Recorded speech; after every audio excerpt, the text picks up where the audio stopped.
todos. Vamos seguir aqui com a nossa leitura da Bhagavad Gita como ele é, com tradução e comentários de Sua Divina Graça, Srila Prabhupada. Mas, antes da gente fazer a leitura de hoje, nós vamos cantar um pouquinho, ok? Depois de cantar os mantras todos, eu dou uma boa noite aí para a galera que chegou e também iniciamos a leitura, ok? Porque senão vai cair.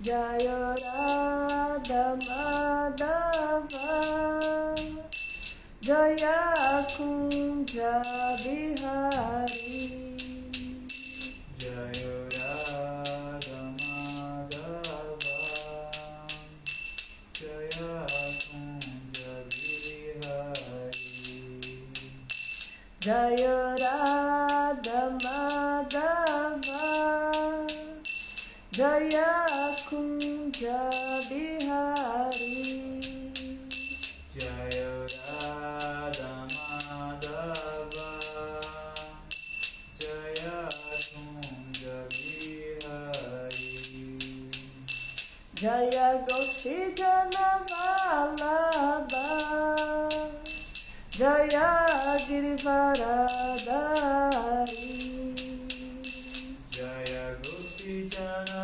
Vallabha Jaya Girivaradari Jaya Gopi Jana Vallabha Jaya Girivaradari Jaya Gopi Jana Vallabha Jaya Girivaradari Yashodanandana Braja Jana Ranjana Yashodanandana Brajana Ranjana Yashodanandana Braja Jana Ranjana Yashodanandana Brajana Ranjana Yamuna Tira Vanachari Yamuna Tira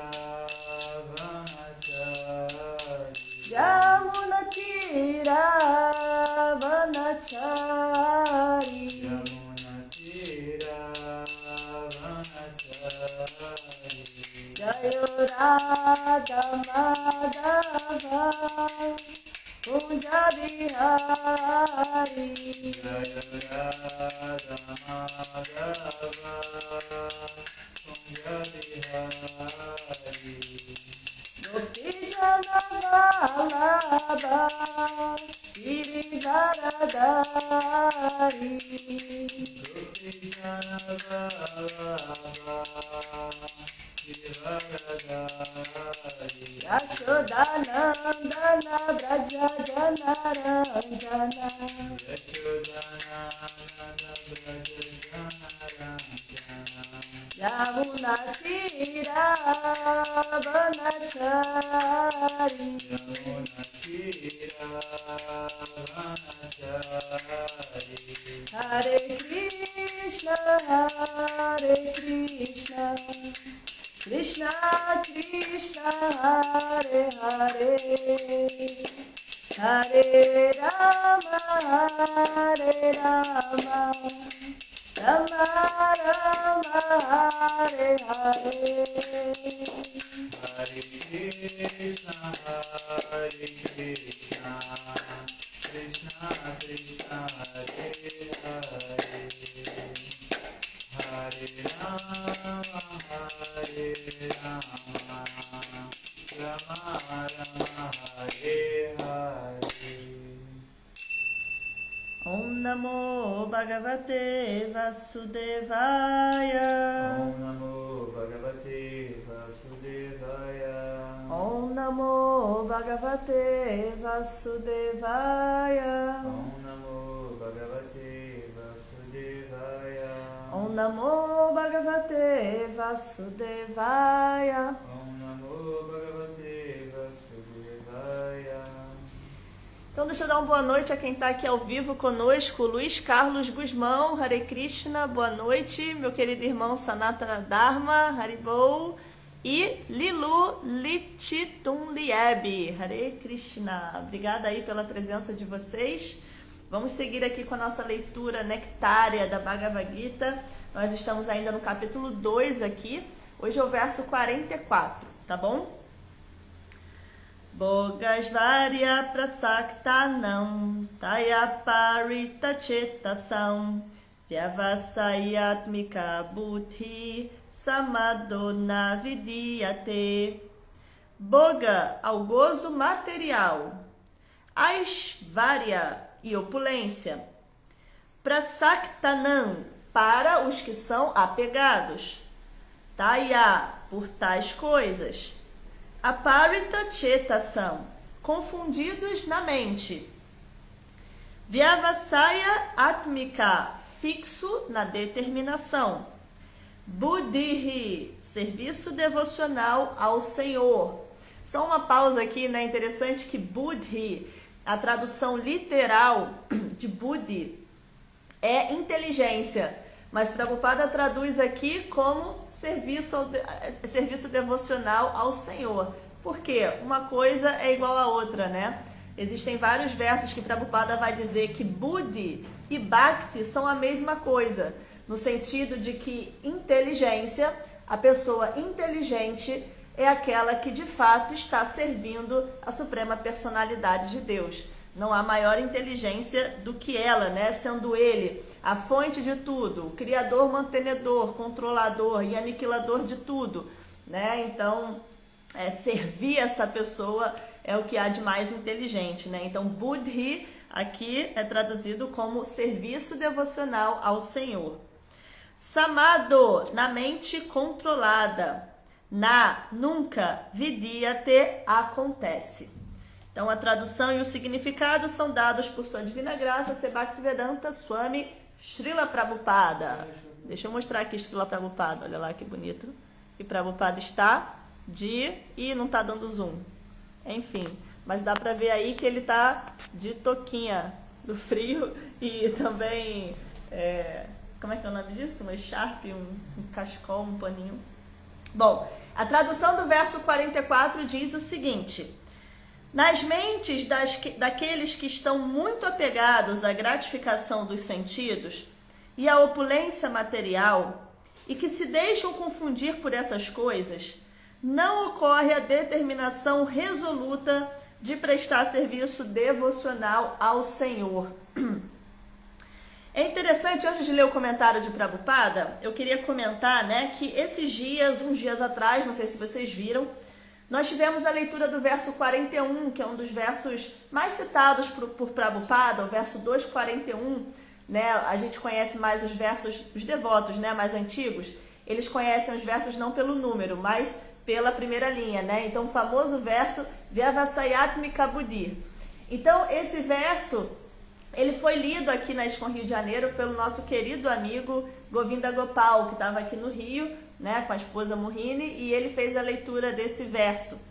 E quando acabou a aula, eu conversei um pouquinho com ele, eu estava atrás das cortinas, né, ouvindo a aula, e eu falei para ele, caramba, Prabhu, eu nunca tinha reparado, eu nunca tinha pensado ainda, né, não que eu tenha lido tantas vezes assim a Bhagavad Gita, mas a gente todo dia, né, tá ouvindo a aula e a gente está sempre ouvindo sobre esse tema, esse verso. E eu falei para ele, eu nunca tinha parado para pensar que no verso 241, deixa eu reler aqui para quem está descontextualizado, para vocês entenderem o que eu vou falar. Esse verso diz o seguinte: aqueles que estão neste caminho são resolutos e têm apenas um objetivo. Ó amado filho dos curos, a inteligência daqueles que são irresolutos tem muitas ramificações.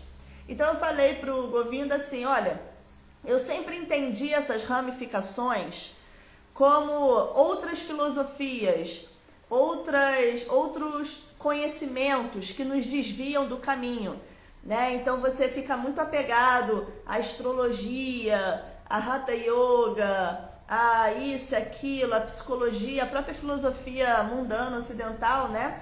E aí você acaba se desviando da filosofia mesmo, né, assim, da Bhagavad Gita, porque você começa a se ocupar a sua mente com muitos ramos que vêm desse conhecimento védico, né? A linguagem florida dos Vedas. E eu falei para ele, olha, eu sempre achei que essas ramificações do verso 41,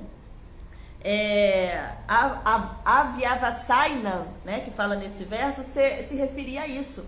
Mas com a aula do Govinda, uns dias atrás, eu me toquei, né, eu reparei, tanto com os comentários dele, quanto com a leitura dele de Prabhupada, eu reparei que, na verdade, essas ramificações, claro, também ele falou que está certo, essa ideia que eu tinha da filosofia, né, das filosofias, dos ramos da filosofia que nos desviam, mas principalmente, né, essas ramificações se referem aos nossos desejos.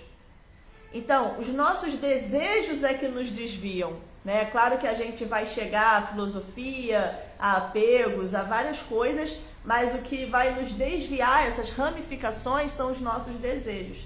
Interessante, né? Eu nunca, ainda não tinha parado para pensar que são os nossos desejos que nos desviam, né? Do caminho resoluto, da mente resoluta. Então, esse verso 44, ele vai, confirmar isso que eu conversei com Govinda, né, há uns dias atrás. Né? Ele fala, por exemplo, de Boga Aishvarya, né? Então, o gozo material e opulência. E ele também fala de Samadhi, né? Dessa mente controlada. E, de novo, de Vyavasayatmika Buddhir, que é essa inteligência resoluta. Né? Então, esse estar fixo na meta que você quer alcançar, no processo que você está vivendo, né? Então, repetindo o verso 44, para a gente comentar sobre isso, ele diz, nas mentes daqueles que estão muito apegados à gratificação dos sentidos e à opulência material, e que se deixam confundir por essas coisas, essa palavra, né, aparita chetasan, ou seja, o coração fica confuso, né? Ele fica confundido, o coração, a sua consciência, a sua mente, ele se confunde devido à quantidade de desejo, né? Uma mente apegada à gratificação dos sentidos, à opulência material. Então ele diz assim, olha, Krishna diz para Arjuna, nessas mentes não ocorre Vyavasayatmika Buddhir. Se a mente ainda está muito apegada à gratificação dos sentidos, muito apegada à opulência material, não vai ocorrer Vyavasayatmika Buddhir. Essa inteligência resoluta que nós queremos alcançar, ela só ocorre para as mentes que já estão mais desapegadas da gratificação dos sentidos e da opulência material, né? Senão, não tem como duas coisas ocuparem o mesmo espaço, né?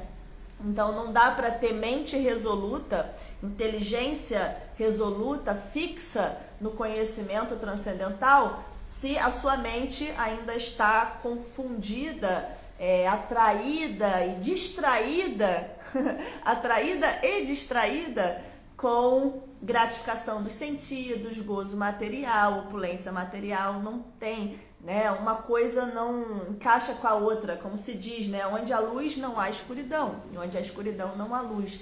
Não dá para ter as duas coisas, né? Claro que no meio do processo a gente vai tirando uma aqui, colocando outra ali, né? E aí a gente vai avançando. Mas filosoficamente falando, não tem como duas coisas ocuparem o mesmo espaço, né? Então, esse verso ele está falando sobre isso. Não ocorre a determinação resoluta de prestar serviço devocional ao Senhor Supremo. Então, enquanto houver desejo, não vai haver determinação. Muitas vezes a gente, assim, ora para Krishna, né? A gente ouve tanto falar de determinação para servi-lo, mas essa determinação, ela vem depois de um tempo, né? Quando a gente já desapegou um pouco de gratificar os nossos próprios sentidos, já desapegou um pouco de desejos materiais, né? Então, essa determinação é uma consequência desse desapego, né? Agora, as pessoas podem perguntar, mas então, como que ocorre esse desapego, né? De onde vem? Como é que, do dia para a noite, uma pessoa que está vivendo aí no mundo normal, né, buscando crescer materialmente e etc, e gratificar a si mesmo, como é que do dia para a noite ela vai estar desapegada disso tudo, né? As escrituras e toda a nossa filosofia, todos os ensinamentos dos nossos acharyas, né, os professores, mestres, antecessores, eles dão várias dicas, né? São várias as ferramentas, mas a que a gente sempre tem em mente é que isso vai vir a partir do momento em que você sentir um gosto superior, parandristva. A partir do momento que você começar a sentir, não tem jeito, a alma, né? Todos nós estamos procurando prazer. A alma, ela é ananda, ela é plena de bem-aventurança. Então, para ela é comum sentir todo prazer, toda bem-aventurança, toda felicidade. Então, ela busca isso mesmo. O problema é que a gente está buscando aqui, enquanto almas condicionadas, nos lugares errados. Mas é comum a gente buscar prazer. Então, o que as escrituras vão dizer? Que quando a gente começar a sentir esse gostinho superior, né, das coisas que nutrem e alimentam a alma e não o corpo, então aí a gente vai começar a desapegar do que é material, mas se apegar ao que é espiritual, né? Esse desapego, ele não pode ser artificial. O verdadeiro desapego é aquele em que você se apega ao que é espiritual, transcendental, né? Sem se apegar ao que é espiritual, sem a sua alma estar desejando, né, e sentindo prazer com o que é espiritual, você não vai desapegar do que é material. Esse processo é artificial, né? Dito que ele não funciona. Além de ser muito difícil, no final das contas ele não funciona, né? Então, voltando à pergunta que eu fiz, e eu mesma estou respondendo, né? A partir do momento que a gente começar, então, a sentir um gostinho superior, né? A gente começa a desapegar de gratificar nossos próprios sentidos e buscar opulência material. E, claro, paralelamente a isso, concomitantemente a isso, nós estudamos, nós adquirimos conhecimento acerca da meta última da vida e de quem realmente somos, quem é Deus, nossa relação com Ele, etc. Então, a partir daí é que começa a vir a determinação. É um processo, né? Existem outras escrituras, né, além da Bhagavad Gita, que vão mostrar esse processo de Bhakti Yoga, né? Os vários estágios. Bhakti Yoga tem vários estágios. Então, a gente precisa ter paciência, né? Agora, esse gostinho superior você também só vai sentir, né? Como é que a gente vai retrocedendo, né? Tá, mas como é que eu chego a esse gosto superior, então? Na associação dos devotos, né? Quando a gente conhece os devotos, quando a gente começa a aprender com eles, né? O serviço devocional, o cantar dos santos nomes, a praçada, que é a mais gostosa, assim, né? E aí você começa, então, a sentir esse gostinho. Krishna vai dando gotinhas de prazer, de néctar pra gente, e a gente vai se apegando, se apegando, se apegando, e naturalmente se desapegando, se desapegando, se desapegando daquilo que é material, que é muitíssimo inferior, muitíssimo inferior. A pessoa que começa a sentir um gosto superior, ela percebe que aquilo que é mundano é muitíssimo, muitíssimo, muitíssimo inferior. E aí ela começa a comparar, ela começa a perceber, não, isso aqui é bem melhor, né? Olha o prazer, o néctar, né? O prazer que eu sinto, a alma vibrando ali, quando eu realmente estou entregando, né? Me rendendo a Deus.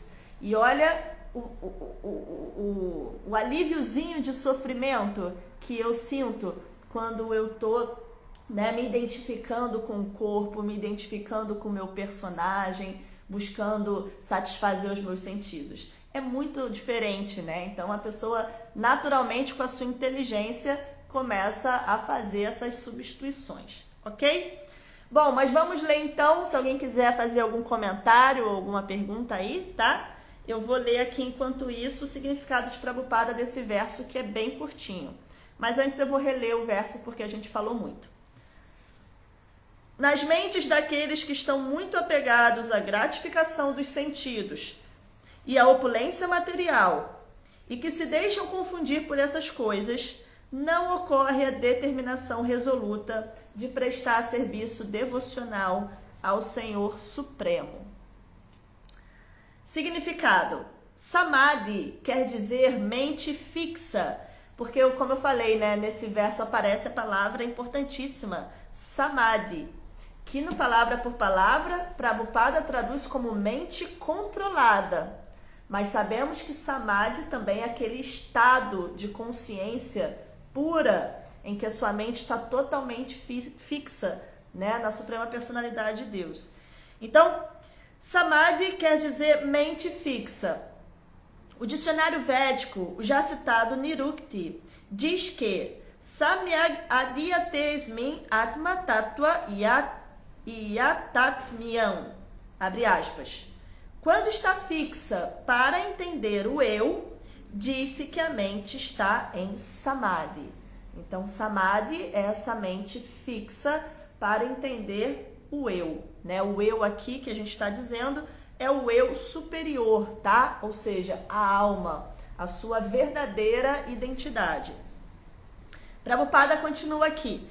Samadhi nunca é possível para sujeitos interessados em gozo dos sentidos materiais, nem para aqueles que se deixam confundir por essas coisas temporárias. Eles são, de certa maneira, condenados pelo processo de energia material. Prabhupada pega pesado, né? Mas é verdade, né? Eu acho que é uma coisa, assim, simples de ser entendida. Não é difícil de entender, apesar de, talvez, num primeiro momento, incomodar um pouquinho, porque Prabhupada é muito certeiro, muito direto, né? Talvez incomode um pouquinho. Mas não é difícil de entender. Uma pessoa que está muito distraída, né, com aquilo que é temporário, ela não tem tempo, é uma questão prática, matemática, ela não tem tempo para fixar a sua mente naquilo que é eterno.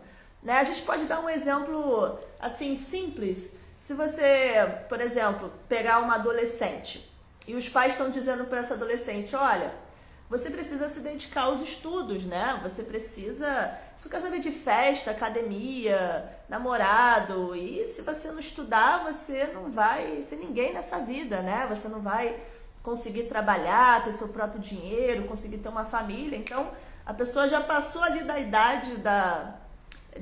Vamos dizer uma jovem, né? Já passou da idade da adolescência e ela tá ali só querendo saber de festa, de academia, de... Enfim... Ela tá tão ocupada, tá com a mente fixa, ela tá no samadhi ali, né, da boga, ou seja, do desfrute, que ela não consegue ter, assim, espaço na sua mente, ela não consegue ter tempo na sua vida para se dedicar aos estudos, para pensar no seu futuro. Ela tá totalmente fixa e distraída com aquele desfrute ali, né, em curtir a vida e etc.